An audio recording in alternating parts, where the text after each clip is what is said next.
Good afternoon. Good afternoon.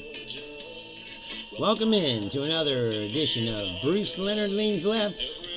While it's still legal. Still legal today. I believe so. Although a little less legal than it was yesterday, which seems to be the case. Every day. How you doing?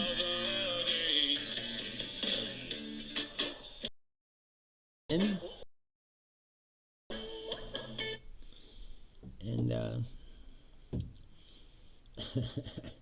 I don't know if you got money in the stock market. I would like to address the fact that I am officially old now. I got some new glasses. Got a bifocal for the first time. I will say this: I can see this much better than in the past. Questel, hello. How are you? Ah, I see who you are. How you doing? Anyway, so yeah, a couple years ago, the last time I got glasses, the guy was like, "Hey, I think you might be ready for a bifocal," and I was like, "No, like that means like officially like just saying, okay, I'm old." Like, and I was like, "No, just give me some regular glasses." And for like 2 years now, I haven't been able to like read anything up close. I had to take my glasses off. uh, like I've been working in the store. Like I said, like you gotta look at the little signs on the shelf. Can't read them, you know. It's like then get 5 feet away. It's like you gotta put on the other glasses. So this time I went in. And I said I'm ready for that bifocal. Give it to me.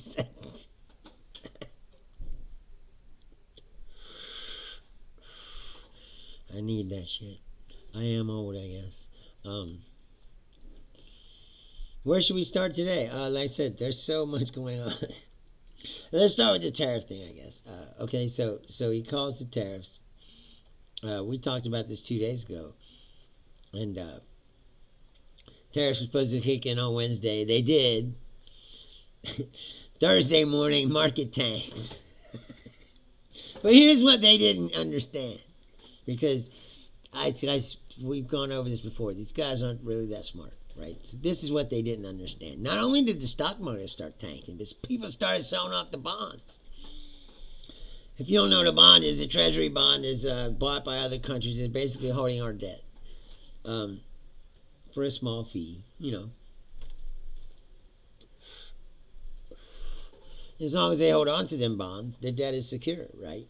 But if they start mass selling them off, it starts to crash the capital market. And then, you know, I'm not an economist, but I thought it would collapse the banking system, but I looked it up, and it said it could collapse the banking system, but probably would just put massive strains on it, but it wouldn't collapse it, because it's not like when regular people run to the bank and pull out all the cash. Those bonds are factored into something. I don't know, you know. So the bank would still work, but it would be severely hampered, you know. And that's why Trump backed down from the tariff.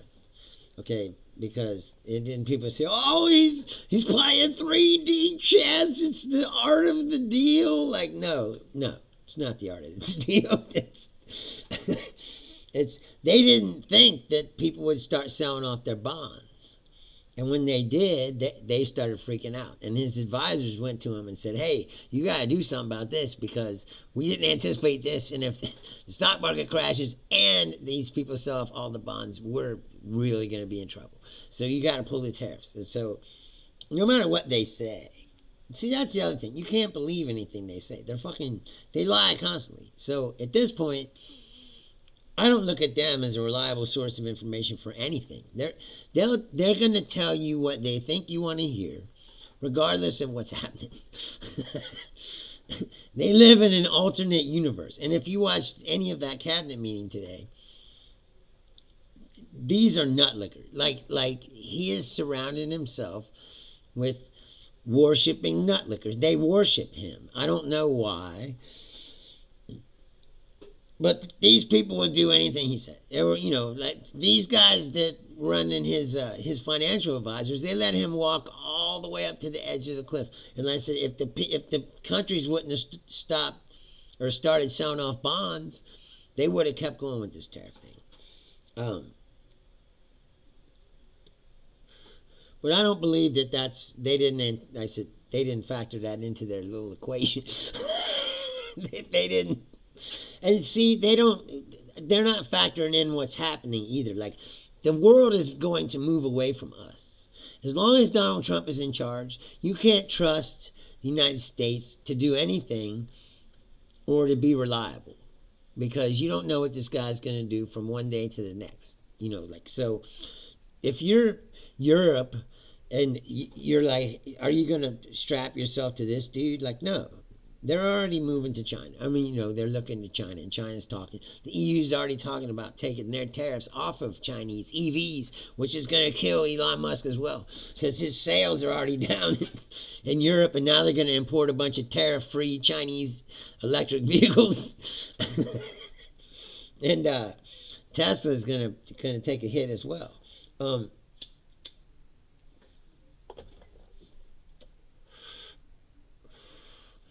But the real deal is just, like I said, these people don't know what they're doing, and they don't understand the world or how it works. They live in some deluded fantasy that they are the superior beings on the planet because of their white supremacist attitude, and they believe that America is the most all-powerful country, and the world couldn't survive without the United States. The United States is 200 years old. Well, 1776... So what is it? In 1976, we're 200 years old. So we're about 250 years old. Rough. I told you I'm not very good at math, but rough math. We're 250 years old. The world is way fucking older than that. The world was getting by just fine before us, and they'll be getting by just fine without us. What they don't understand is. Well, anything really. If you talk through, I said before, let's give them the benefit of the doubt. Okay, let's say they say, "Oh, this is a long-term vision. We're not looking about tomorrow. We're looking way down the road, and we want to bring manufacturing back and all this other shit." Right? The things that they need to do manufacturing, they just put tariffs on it. Right? We build cars in the United States, but then parts and the engines and all that shit, they come from other countries. And you're like, oh, we're going to bring back manufacturing. Well, the materials you need to manufacture shit, we need from other countries. That's why Trump's all trying to fucking strong arm the Ukrainians out of their minerals. Because we need batteries and all these things that they're trying to do. So Trump says today, again, I don't know a lot about this. It's something I just saw before the show, but they're talking about Trump's going to let these tech companies build their own places. Like Elon's building some kind of crazy city. I think there's two of them. He's building something big in Tennessee, like a big fucking server place. I don't know, data center they call it. But the place is gigantic and it's going to suck massive amounts of energy. And I saw something that said, oh, Trump's going to let them build their own energy and build their own, basically they used to be their own energy company, and all of a sudden in your and you know this comes with deregulation, so they're not gonna watch these guys. What they're gonna do is pollute the fuck out of wherever they are. You give everybody cancer, or whatever, like the old days, when America was great. when the dairy cows over in Ohio are sucking up uranium from Fernald for years, around here, and everybody was getting cancer and shit. And they were like, where's everybody?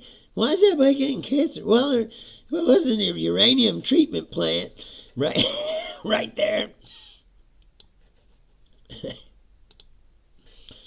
um, and of course, they got in trouble, and then that's where these regulations come from, because they go, oh, we can't let this happen again. They make regulations, and then, Republicans go, regulations are bad. They're bad for business, Well, they are bad for business, but they're good for people's health.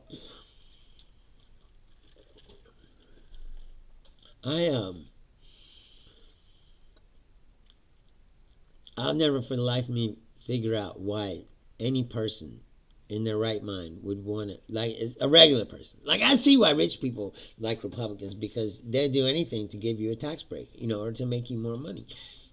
But regular people, just the average jerk off, why do you keep believing that these people give a fuck about you? They're about to cut your Medicare. They're about to cut your Social Security. They're about to blow up the deficit to like $37 trillion so that they can give massive tax cuts to these billionaires and corporations. And people vote for this shit. I'll never, ever be, like I said, I can't wrap my head around that. And that's a big, big, big reason why I'm not really happy living here anymore, because you're surrounded by fucking morons. They don't know what's good for them. And like I said, they're all brainwashed with this superiority complex. So they think that they're superior to other people, but it's like, look at yourselves. You live in a trailer, and well, they say Hamilton's nice now. I've been gone for a long time, so I guess you can't use that as an example anymore. Right? It's like, you live in a trailer in Alexandria, Kentucky. Like, you're not superior to anybody. Like, get your fucking... Right, some people sipping so bad out here. Yeah. Well, I know. It's this whole area. A lot of people in the neighborhood, though, have taken down their Trump's flags and things that they've had, so it makes me wonder why they did it. But there's a few people that still have him out, or a sign of him in the yard, but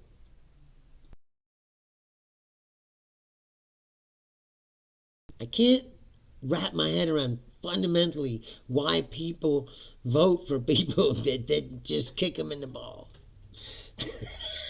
It's like, dude, they're just kicking you in the balls. You're like, yeah, but at least I'm not with the communists.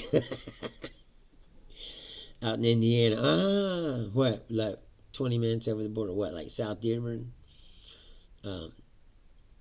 Like out by past Dad's house, Lawrenceburg. That's right across. 20 minutes over the border, it's like Brookville. Yes. No, I know that he's still going to save us. Well, yeah, that's what I'm saying. It's too soon for, it's not even, like I was talking about before, it hasn't even been 100 days. Yeah, own and lives. Yeah, that's all they care about. And they burn down their own house to own and live, man.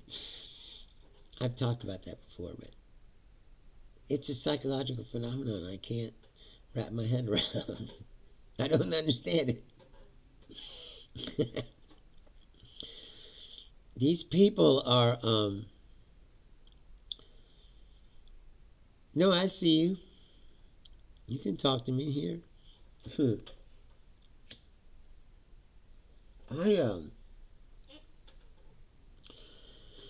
Alex Witt was talking to these farmers. It was the same thing. They're in North Carolina or something, these farmers, and they're about to get hammered by these tariffs, and they're like, "Where?" They're in North Carolina or something, these farmers, and they're about to get hammered by these tariffs, and they're like, "Well, where'd you gotta trust him that he knows he's a business?" They're like, "Yeah, but he was bankrupt 6 times and couldn't even run a casino." Most people don't know this. You know where Trump makes most of his money? Most people don't think about it. They just go, "Oh, he's a billionaire, he's a business person." he made most of his money by, especially after he tried to run some businesses and he bankrupted them all, and he even helped bankrupt the U.S. That's why the NFL wouldn't let him buy a team, because he's a terrible owner, and they were like, no, you ruined that other league. They had to fucking fold up. I don't think anyone could kill the NFL now, because they've had some terrible owners, and it doesn't seem to bother. But they definitely make it bad for them. So that's why he has a beef with the NFL, because they wouldn't sell him a team. Anyway, they're still like, oh, he's gonna do something, and they know too that, well, if worst comes to worst, he's gonna bail them out like he did last time. He's gonna send them all a fucking check to cover most of their losses, or at least enough so that they don't, go under. So they know that too. I think that helps to maintain the loyalty, because if they were just looking at losing everything, it would be a different story, I think. But they know he'll bail them out, because he already did once, and he'll do it again. They certainly don't mind blowing up the deficit. That's the other thing.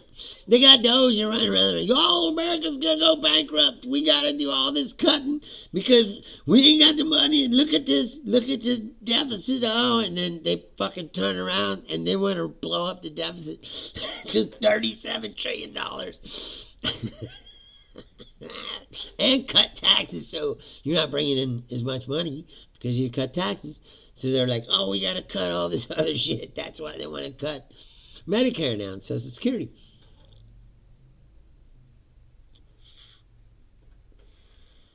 The truth is, all that other shit they cut, it ain't nothing. It's less than like 2% of the entire federal budget. It's nothing. Yeah, it's hard to go out anywhere and how bad it is. Oh, I'm sure. The Trumpers feel empowered for sure. Over here, they left some letter on them. I was in Ohio, I think. It wasn't in Kentucky. Somewhere in Ohio. They left a letter on these Mexican families' steps, basically, like, get the fuck out of our country. This is we're taking it back. You shouldn't be here, blah, blah, blah. So, yes, they're definitely emboldened. And the Nazis were on the bridge over fucking Loveland or whatever. Or Lachlan, I think it was. Out by Sharonville. Yeah, that happened already. And I already was reading, well, most of you probably didn't see that because that's when I was doing, like, the very beginning of this show, I was doing testing. But I've read the entire fucking Knights of the Trinity Ku Klux Klan recruiting introduction to the Trinity White Knights Ku Klux Klan, because they were leaving a bunch of shit all around town. If you want more information, like, send us your address or whatever, we'll send you a packet. So I fucking asked for a packet. And they sent it to me. I read it on this show.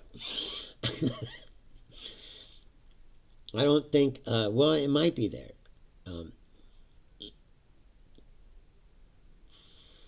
If you go back to the very beginning of this show, that episode is there, I'm sure. I don't have no backdrop. It's just me in the basement. That's when I first started doing this. I didn't have the rug. Yeah, I read the whole thing. Well, with interpretation, you can't help but not laugh. It says shit in there like, we're not racist, but we're against all mongrel races. It's like, yeah, we're not racist. I wish I could just find that line. That's a brilliant line. They're like, we're not racist. We just believe that white people are superior and to all the other mongrel races. Here's something funny. Tom Brenneman, if you don't know who Tom Brenneman is, Marty Brenneman is Hall of Fame Reds broadcaster. He broadcast Reds games for like 50 years. He's one of the premier broadcasters in the history of baseball. Every city has a guy like that. Oh yeah, that sucks. Tell John I said hello. Um, yeah, and I would like to see you guys. That would be nice. Anyway, so when Marty retired, his son took over, Tom Brenneman, right? And during a baseball game, in between innings, when he thought the mics were off, he's talking about San Francisco or something, I don't know, and he says, "Oh, that place is the fag capital of the world," but the microphone was on. So he got Brockmire. I don't know if you've ever seen that show, Brockmire, with Hank Azaria. If you have never seen that, it's a funny ass show. You should watch it.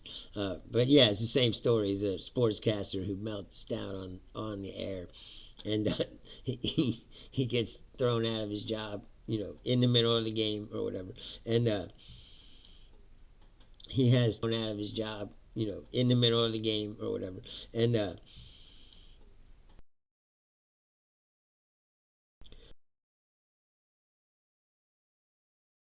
doing cockfights in Thailand and shit. And then he comes back as a minor league baseball announcer to try to like resurrect his career. It's a funny show. But anyway, so Tom Brenneman said that on a hot mic. And yeah, they pulled him out in the middle of the game. And of course, he apologized. It was like, "Oh, I'm sorry. And I have to leave, and I'll probably never put this headset on again. But I'm sorry that I said that, and it's not me." That's what those guys always say. That's what I love about the hot mic situation, as mic is on, right, but he thinks it's off, and it's his most private moment when he's talking to his friends or whatever, and he says some shit like that, and then they go, "Oh, the mic was on," and he goes, "What? Not me." That's not a reflection of who I am. Like, that's exactly who you are, bro. You said that because you thought the mic was off. It's like if when things like that just fall out of your mouth, like it's just part of your vocabulary, bro. Like the other guy who was even worse. The guy that went to the Negro League Museum, and then I think he was the Oakland A's broadcaster. He went to the Negro League Museum in the morning, and then when they were doing the pregame before the game, he was like, "Oh, it's a big day today." And then instead of saying the Negro League Museum, he called it the N-word Museum. I mean, I should just say it, but I'll get flagged on the YouTube algorithm for using racial slurs. Anyway, he didn't make it to the game. Like, he was fired immediately, as he should be. But anyway, this point of the story is, so Tom Brenneman says this shit on the air, and then he gets Brockmired, right? And he's gone away. Like, nobody knows what he's doing. Like, and as far as I know, he was Brockmired. He was probably over in doing softball games in like Guatemala or some shit. And Mike McConnell, who's been the morning show host on 700 WLW here for, I don't know, they think they said 25 years or something. Long time he's been on in the mornings. And he's a fucking jerk off, of course. But anyway, he retired, right? And you're like, "Well, who's going to get the morning show?" And they go, and then all of a sudden they're like, "It's Tom Brenneman." Like, Tom Brenneman in the morning. It's 5 in the morning. It's too early for him to call you a fag, It's like, it's just so, like, it's just like this town to do something like that. It's like, boy, he deserves another chance. Yeah, he probably does, but like, we know what you did, bro. Come on, like, don't act like it. And of course, he's a radio morning host now, so he's got to have like opinions and shit. And it's like, dude, no one cares about your opinion. You're the guy who, you're Cincinnati Brockmeyer. That shit ain't going away. So I be listening to him when I drive to work, but it's hard to take him seriously. It's like, so I be listening to him when I drive to work, but it's hard to take him seriously. It's like, plus he's not very good at it. He was never a host like that. He's a fucking baseball guy. He's a play-by-play baseball broadcaster. He's not a guy who analyzes the news and shit, you know. He was going on and on this morning about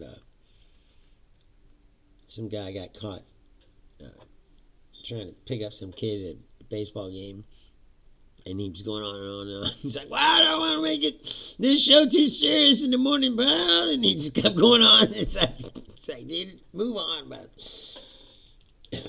Yes, it's bad. It's terrible.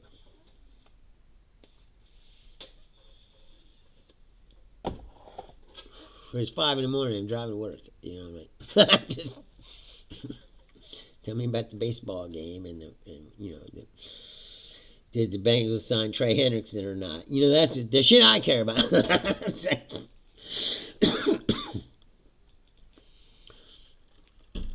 Of course, it's awful when people do shit like that, but human beings are awful. We've been over this.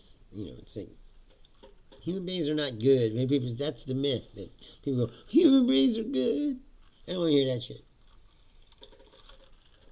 Good people are more rare than the pieces of shit. Now, it might have been different at one time, but society has flipped the script. Now you're surrounded by pieces of shit, and the good people are hard to find. And it's hard to maintain your goodness when all you run into is pieces of shit all around you. Becomes harder and harder to hold, you know, to hold in your disgust. It's like, you guys are fucking. There was somebody out today, they're like, "Oh, we passed that bill today. We're going to get no taxes on the Social Security or something." I'm like, "Dude, you ain't going to have no Social Security." You think they're doing you a favor. They're about to slash you to the back. And they're too stupid to even know. It's like, it's like, oh, Jesus Christ. Just listen to these people talk. It's like, it's difficult. The fucking thing. I don't know why he does that. Anyway, so here's something else you might not know. And you should, because it's kind of important. Trump signs an executive order. Not just like saying some shit in a press conference, or, you know, or just when he runs his mouth in general. No. He signed an executive order demanding that the Justice Department investigate these two guys, because the one guy ran the 2020 election, the bureau that makes sure that elections have integrity, you know, the security of the election. And the guy said that the 2020 election was not stolen, it was safe, you know. And Trump signs an executive order to investigate these people. Two of them. The other guy, I think he wrote a book about what life was really like inside the Trump White House. And so he's trying to go after him, too, because he didn't like his book. But anyway, he orders the Justice Department, which is unprecedented. Like, this is some Joseph Stalin type shit. Oh, yeah, well, he also took care of that showerhead problem finally. I mean, I was worried about that. I was thinking that he was going to get to 100 days and not take care of the terrible showerhead problem. Like, he already lost like 5 trillion gallons of water for California. No, the shower head thing. I wasn't even gonna bring that up because it's fucking so fucking stupid. It's embarrassing to be an American right now. We have the stupidest people running the country. But anyway, not only are they stupid, they're fucking dangerous. He directs the Justice Department to investigate this guy, right? But for what? He doesn't say that the guy committed a crime. He says, well, he said, "Oh, I think he might have. Yeah, I think he committed treason." It's like treason. The guy who sent the mob to attack the Capitol to try to stop the vote counts is talking about this guy might have committed treason because he said that the election wasn't stolen. Anyway, to have a president tell the Justice Department, hey, you need to investigate this guy, and not even allow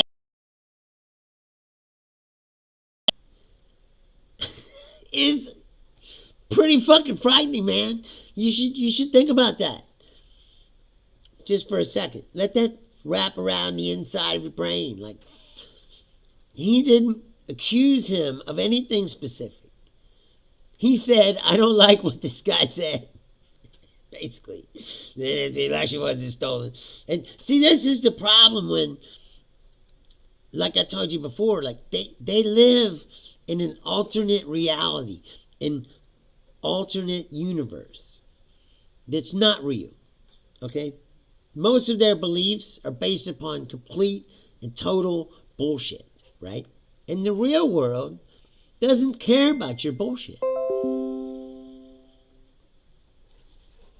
So this is the problem that happens is he says, "Oh, the election was stolen," and they tried to file lawsuits and everything, and every single lawsuit they lost. Why? Because there's no evidence of their belief, because their belief is complete bullshit.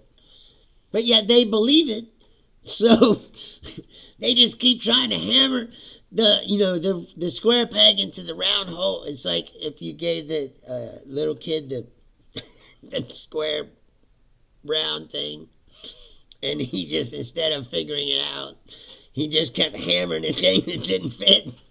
It's like that's what they do with reality and the world.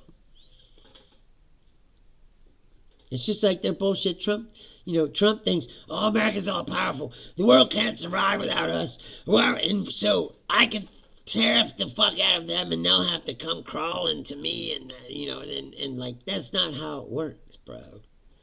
Especially when America is a consumer country. It's not really, we don't produce things anymore, right? Mostly we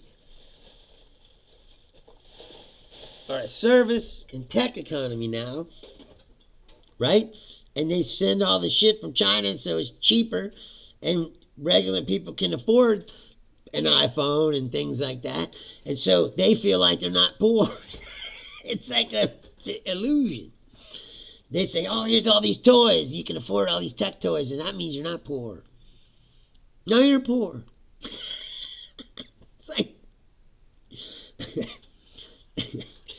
we're not that much better off than everybody else, like they like to say, especially when all the money is held by 1% of the people. You're a slave, bro. I mean, I am too, kind of now, because I'm working a job again, but most of the time, and I tell them this job is not my life. I'm just here, bro. I'm here to make some money so I don't starve. But my life is outside of here, and I'll never, ever, ever make work my life. I mean, my work, like when was a comedian or whatever. Like, that's my passion. That's what I want to do. That's my work. I love that, and I work my ass off. But a job, it's like, dude, you're paying me, be here, and I'm just here because I need money. and I'll do the job and I'll be good at it. But don't expect me to rah the company and shit. The company don't give a fuck about me, and you're sucking stupid if you think they do. That's just how I feel. You're just a number to them and said you're a slave. That's what the American system is, especially now. I mean, there used to be a time in America where the myth was true, where, a guy could come from nowhere, build himself a business or whatever and maybe get rich off of that. And there was also a wide variety of businesses of, all different kinds. Like, there were lots of different stores. It wasn't just Walmart. What happened was they took away all the rules of conglomeration and monopolizing, and now there's just Walmart. It used to be Kmart. Kmart, I think, was the last one to die. It died like, I can't even remember how long ago it was, but 5 years, maybe 10. How long ago it was, but 5 years, maybe 10. They were the last other kind of store like that to be alive before Walmart choked them all to death. But see, here's the problem. The other problem that they don't get, because these people aren't very smart, but in the macro view of things, right? China has us by the balls, bro. But if China says, okay, then no more iPhones. China says, hey, you know what? All this stuff. Walmart is. I should look up the percentage of items in Walmart that come from China, but it's a lot. That's why it's so cheap. But the Chinese cut all that off. What happens? You go to Walmart, the shelves are empty, or because of these tariffs, everything's gonna be twice as expensive.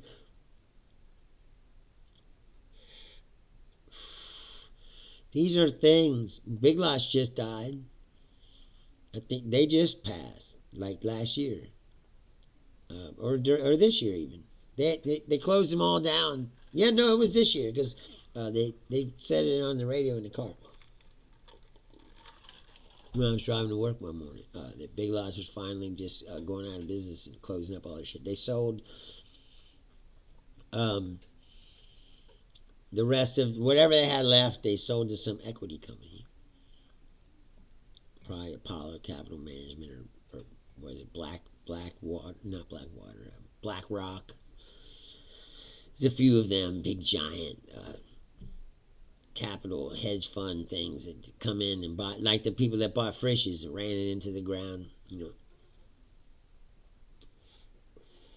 They almost did it to Red Lobster, but Flavor Flav saved them.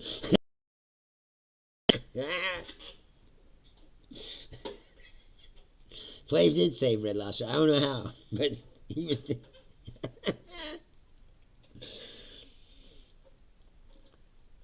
Yeah. Yeah, no, that's what I said. Big Lots died this year, and Red Lobster almost died last year. But yeah, all those stores. Well, Toys R Us been gone for a long time. That was always sad. I don't know if KB is still around in the malls.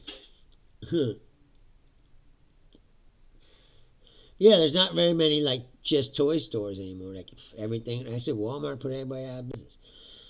And they took over all the. It's just same as Kroger's does in the grocery. That's why I thought it was interesting. Publix is up here.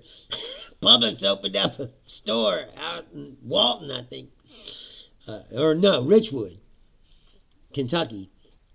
But they came right into Kroger territory. Fucking threw down a store, and they're like, "We're throwing down 2 more." Like, uh-oh, it's about to be a war between Kroger's and Publix.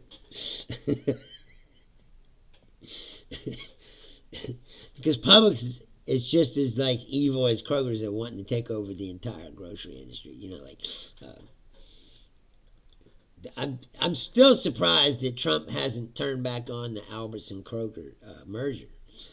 I thought that was going to come back immediately, but it hasn't. And then I was reading some article about how much money Kroger's had spent trying to make that merger happen, and then they got foiled at the last second. I just couldn't help but laugh. Because if you don't know nothing about Krogers, they're evil. And Krogers also hides who they are. If you go out west, it's not Krogers, it's Smiths. They call it Smiths. But it's Krogers. Like, your Kroger Plus card works for Smiths. You say Kohl's is going next. Yeah, Kohl's probably going next. Last time, my mom wanted to go there not long ago, a couple months ago, I think. Or last month. We went, there was hardly no one there. Like, oh, there's no one in here. I love Kohl's, man. I used to go. Kohl's had a huge clearance rack. Like one corner of the store would be nothing but clearance rack. You can go in there. I go in there and stand there for fucking 2 hours, fucking looking through shit. Like, you find some cool shit, cheap because it's on clearance. But you have to stand there and dig through it all to find the good shit. But I used to go there all the time. A lot of my clothes came from Kohl's. I used to dress a lot better, I will say. I used to fucking care about how I looked. Now I'm old. Again, I got bifocals now. I don't give a fuck anymore.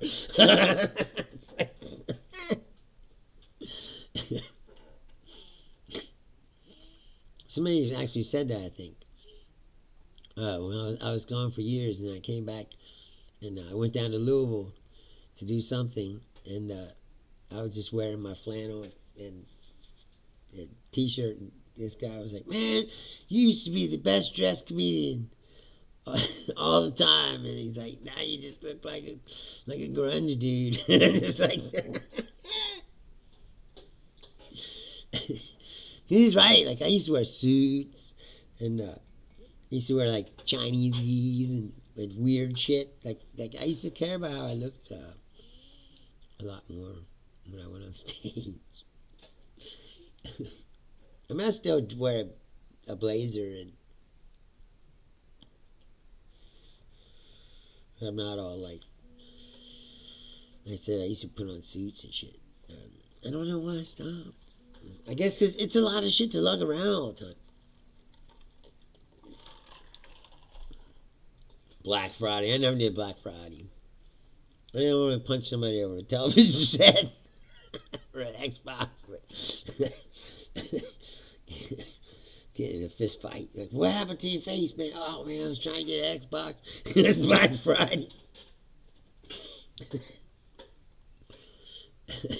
Black Eye Friday. Might get socked. I see all kinds of crazy videos and shit. Like, it just doesn't look fun.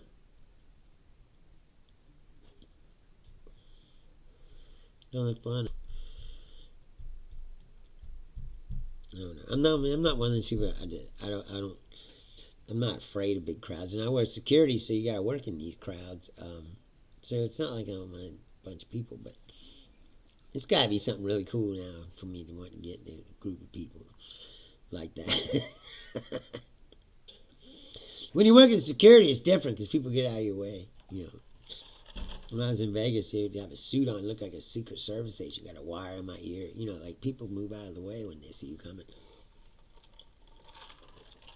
So you don't got to fight a crowd like regular. After 2020, Black Friday was chill. Yeah, but but I was there when the toilet paper and shit was going on. And dude, that was fucking crazy. Where I worked at Vaughn's, I was a night cruise supervisor, right? And at Vaughn's, there were stores, Vegas, so the store was open 24 hours a day. So at night, we were the manager. Me and I had there's two of us because everybody's got to be a manager there every day. So there's two of us. But we both had the keys. We're both managers. We're both in charge. But we were the store managers until the store manager come in at 6 in the morning or whatever. And then COVID happened, right? And they closed the store. So it wasn't 24 hours anymore. They closed at like 11 o'clock. They locked the door, and then but they'd open up the door at 5 in the morning, right?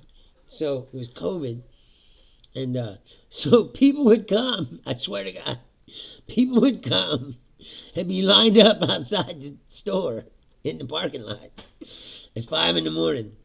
And we would be throwing. Okay, so when you throw a grocery store, it was a big store too, like 20 aisles. I mean, big giant store.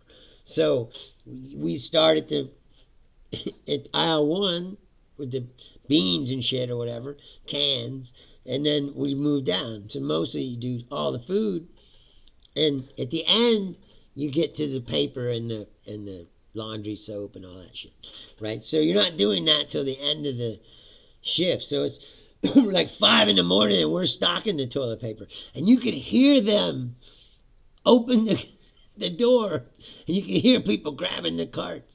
You just hear feet and the cart, and here they come around the corner, and like we be there, and these people, I swear to God, it's like a stampede every morning. They come in, they fly around the thing, and then we be stocking the paper, and they be fucking stepping over us like we weren't even there. It was weird, and plus you're wearing a mask, and everybody's wearing a mask. It's just very bizarre. It's like some weird horror movie. It's like that was a crazy time. It really was. Yeah, people had garages full of toilet paper. No, that's what I'm saying. We couldn't get enough toilet paper. They had to start importing it from Mexico and shit. And there's no shit. Like all the Charmin and all that shit, they couldn't make it fast enough it would just sell out, and they couldn't make it fast enough. So they ordered pallets and pallets of this like Mexican toilet paper, and it was all thin, you know. But it's like that's all they had. So we had fucking tons of it. It was probably cheaper. They probably made more money because they were selling it at a premium too because the demand was high.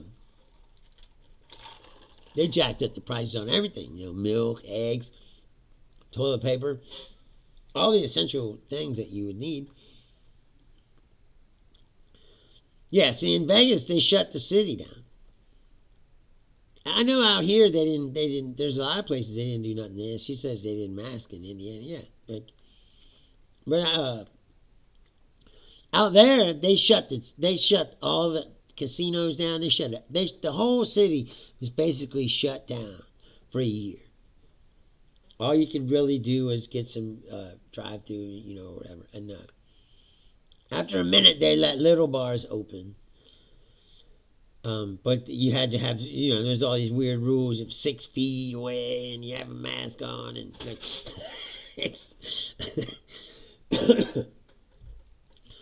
it was wild. It was wild. And the only reason that a lot of people, like I said, their jobs stopped. So you got people just sitting at home. This is what happened, and this is why the world is fucked up right now. You got people sitting around doing nothing all day and being on the internet.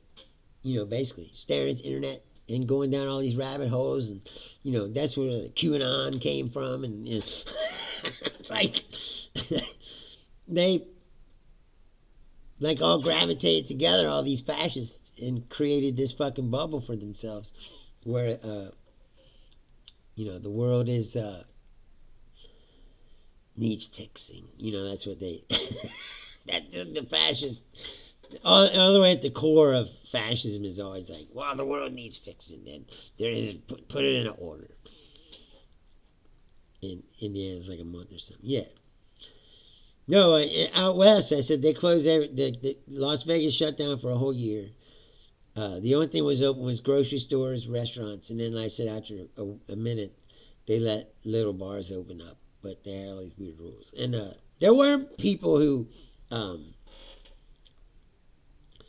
like, opened up clandestinely, you know, underground. Like, this guy I know was doing, had a bar.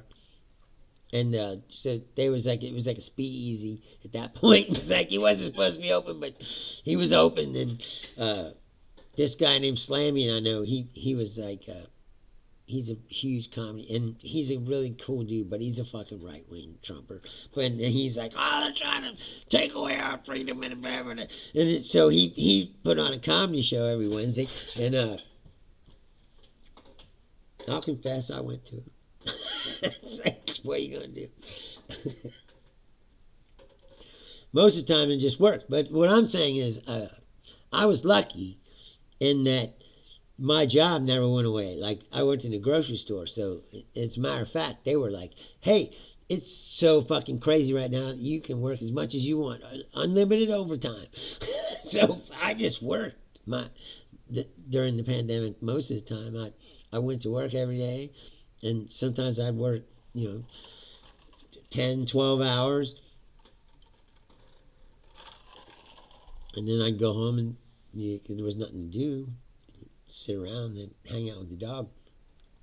And my comedian friends would come over on Tuesdays and sit out on the balcony, because I had a balcony in my apartment. So I did try to do that. Like, was like, hey, you gotta have some social interaction. So Ty Rivera would come over, and my friend Rob Bostelari, and we just sit out on the porch. My friend Doug Redditch, and we'd all just hang out. Because no one was hanging out with anybody else either. They're like, hey, come over on Tuesday nights and we'll sit around. Because that's when I used to run the open mic. So it's like, well, we can't do the open mic, so come over to my apartment and we'll just hang out on the balcony, which is probably illegal because we weren't 6 feet away.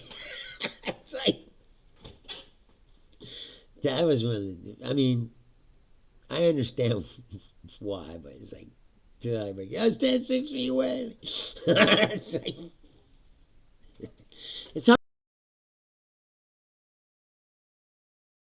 Hey, you! Yeah, you're hot.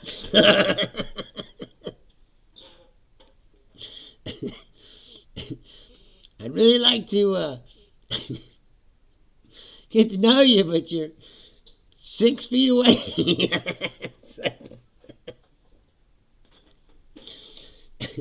We're wearing masks. Like, wearing a mask all the time. That was the other part of it. Like, we had to wear it. It was mandatory. This is how stupid it was. Okay, when we would throw the store, right, we'd break up, and each person would have an aisle. So if you're in an aisle by yourself, throwing the groceries, and there's no one around. There's no one around. Like, one person's in aisle 1, one person's in aisle 2, one person's in aisle 3, one person's in aisle 4. And you had to wear your mask. You're like wearing your a mask, and you're just like looking around. There's nobody in sight. There's nobody there. You're like, why can't I take this mask off? Well, nope. Gets rules. After a while, I just was like, fuck it. Or I'd just unhook it, so it'd just be hanging down. Because you're fucking working your ass off. You're fucking hot, and you're sweating and shit, and you're fucking wearing a mask, too. It's like, fucking, your face is sweaty because you're breathing in the mask. It's like, dude. And same thing about the shot. Like, that's why, well, I mean, that's where all the vaxxers come from, I guess. Or a lot of them, but... yeah, they're like, you have to get a COVID-19 vaccine or you can't work. And they made it company policy. Everybody had to get a vaccine. So you were able to choose, though, which one you wanted. They offered both. They offered the Johnson & Johnson, which was one shot, and they offered the Moderna one, which is the M5 whatever, the DNA one that everybody's scared of. Oh, you putting the DNA in you. I took the Johnson, but not because I'm afraid of the DNA or whatever, because it's one shot, and I don't like taking shots. So it's like, all right, just give me the one that's one shot. And the guy on my crew, he got the shot, and then he got sick from it. Huh.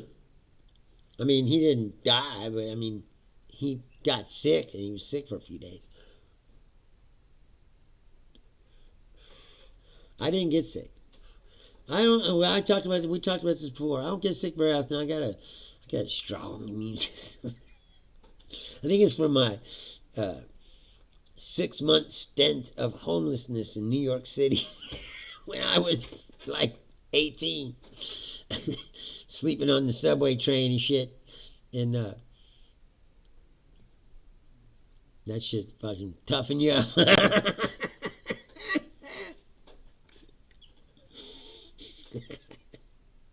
I've had a crazy life. I'll tell you that right now. That's why I said I lived a lot. I left here when I was 17, doe-eyed and tripping on acid, like, I gotta get out of here.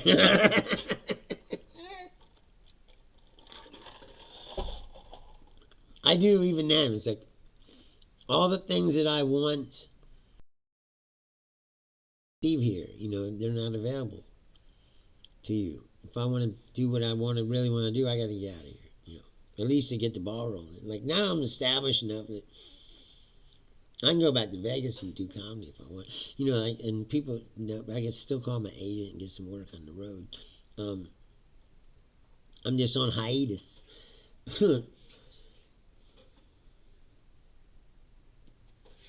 But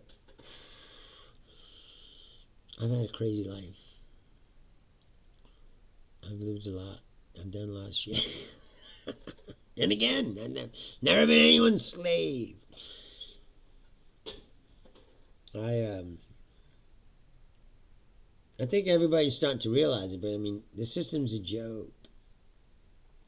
Yeah, I don't get sick from working in clubs. Yeah, exactly. But that's what I'm saying is, I put myself in, like, I've been around a lot of different kinds of shit, and say I was homeless for 6 months, and fucking you come across all the fucking dirt. It toughened you up. Like I said, I only got sick one time, really bad. Like, and even that only lasted like 1 day. I had like 100 something.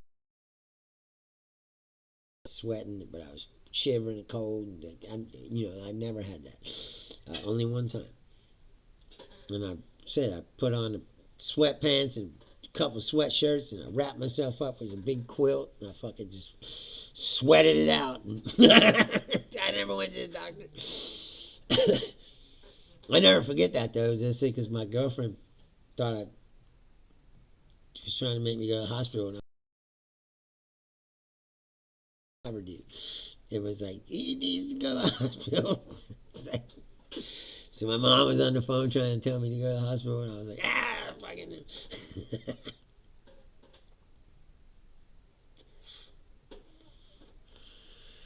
Fucking crazy.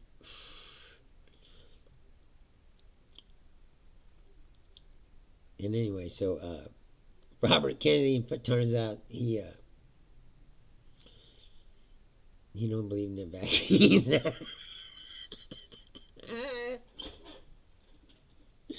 Just like what you said, like all these people, just like Pam Biden, she's like, oh, politics won't be part of the Justice Department if I'm the Attorney General. All she fucking done is politics.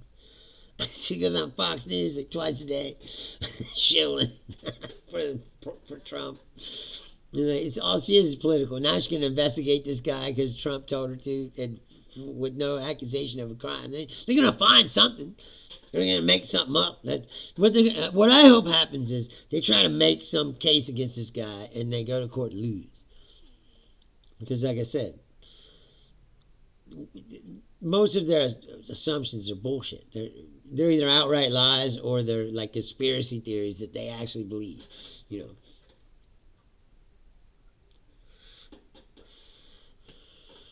And so RFK did the same thing. He's like, oh, I'm a vaccine. Oh, brainworm Bobby. I can't even understand him when he talks because he's like, but he went down there to Texas. His kid died. He went to his funeral,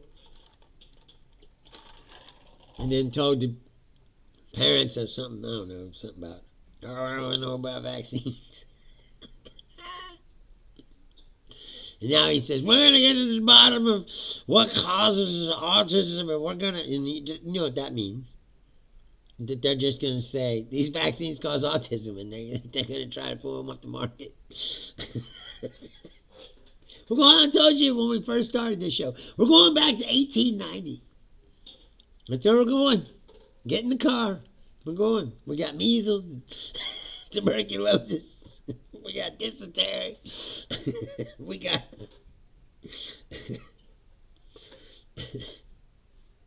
Only we got signals so they can fucking talk about classified information on Google Chat or whatever.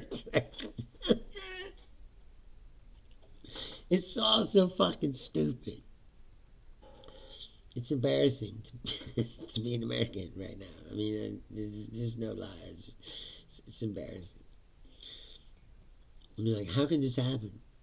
This is, like I was saying with Danielle, he's like when people always say, oh, well, we're like Rome and we're living at the end of the empire. It's like, yeah, but we're going fast. Like, it's like we went from still being considered, the top of the hill to the bottom real fast.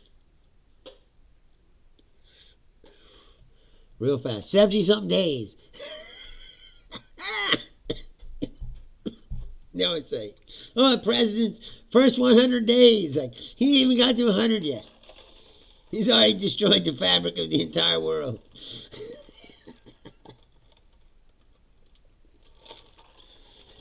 I can tell you what, that's quite an accomplishment. Maybe he is good. It's something. He's the world's biggest fuck up you ever see in your life. But yet, people still think this guy's a genius. He's a genius. I feel sorry for the guys that work for him. I mean, I don't feel sorry for them because they're pathetic nutlickers. But, I mean, can you imagine these guys were out there for a whole week? He's not backing off these tariffs. No, this is it. This is the policy. No, he's not backing off. And if you want him to back off, you got to come, groveling there.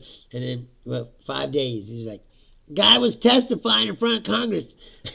I swear to God. The guy was testifying in front of Congress.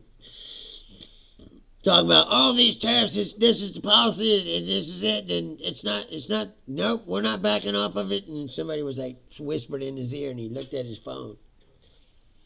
And it was like, tariffs off.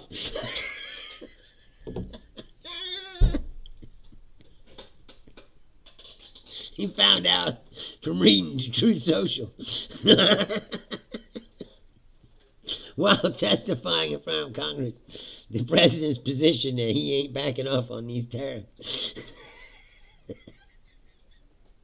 And that right there, my friend, tells you what we're dealing with here. Which is total fucking chaos. And you don't know what's going to happen from 1 second to the next. And even the people who work for him don't know. So, buckle up. And he still thinks he can stare down China. I got news for you. He's about to get played hardcore, and we're in the boat, so we're gonna get played too. So get ready for that. China's gonna fuck us hard, and we kind of deserve it, don't you think? Should let some Greenland people come in and get a kick in. If only they had something that they could fuck over Trump with. That would be funny. Like, and the Greenland people too. The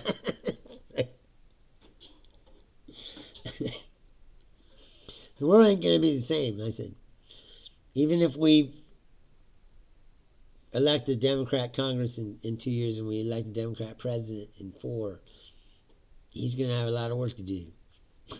Or she.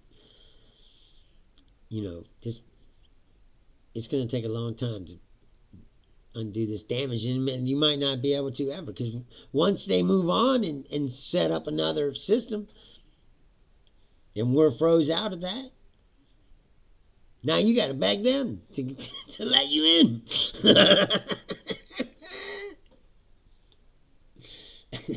We went from the world's biggest benefactor to the world's pariah in like 80 days. Like I said, it's actually quite a feat. Like, to fuck up 250 years of goodwill and relationships with other countries. And fuck all that up in 80 days.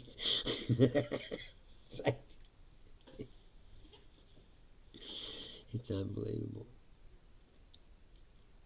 Maybe he does belong on Mount Rushmore. It's going to be hard to... yeah, like I always say that. It's like, well, it don't matter. We might get to a Great Depression. We might lose everything we ever had. But, we'll always have the Gulf of America. And a shower head that works, goddammit.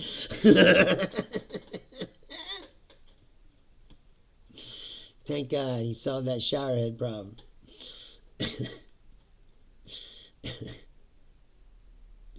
He's keeping his promises. That's what it says. Oh my God. We live in an idiot nation. It's fucking terrible. Anyway, I'm gonna get out of here. The camera went out of focus. It's been over an hour. Again, it's every Tuesday, Thursday, and Saturday at 6 p.m. Eastern. And Saturday, I can't swear to it, but the last couple Saturdays I've been lucky, and Daniele's been available. So Daniele Bolelli may be here on Saturday. And I'm trying to work up a call with President Trump. I'm trying to make that happen. And bring him on the show. So hopefully that'll happen this week. Well, who knows if there'll be schools left. I didn't even talk about what he went to do to Columbia University. I haven't brought that up because I guess I'll save it for Saturday because I'll ask Daniele because he's a college professor. But yeah, he wants to. He's demanding that he has federal oversight over Columbia University. What? Or he won't give them their federal money. What? Yeah. Let that sink in. Let that rattle around your brain. And I'll be back on Saturday at 6 p.m. Yeah. Let that sink in. Let that rattle around your brain. And I'll be back on Saturday at 6 p.m. And hopefully Daniele will be here to talk with us about that. And about his concept that he was talking about what happens to people. And most of the jobs are done by robots. And what society might turn into then. Because I do want to discuss that. He brought that up a couple weeks ago. And it was an interesting point. Because it is true. It's fun to try to look out and see. I mean, I think that it's hard to imagine what happens after this because, like, we have to stop this right now. And if we don't, the world's going to be a vastly different place for your children than we grew up in. Anyway, that's it. I'm going to get out of here. I'm Bruce. Saturday at 6 p.m. And I said, hopefully Daniele will be here. And we'll discuss those things. Thank you for watching. I'm Bruce Leonard. Be safe out there. Good night.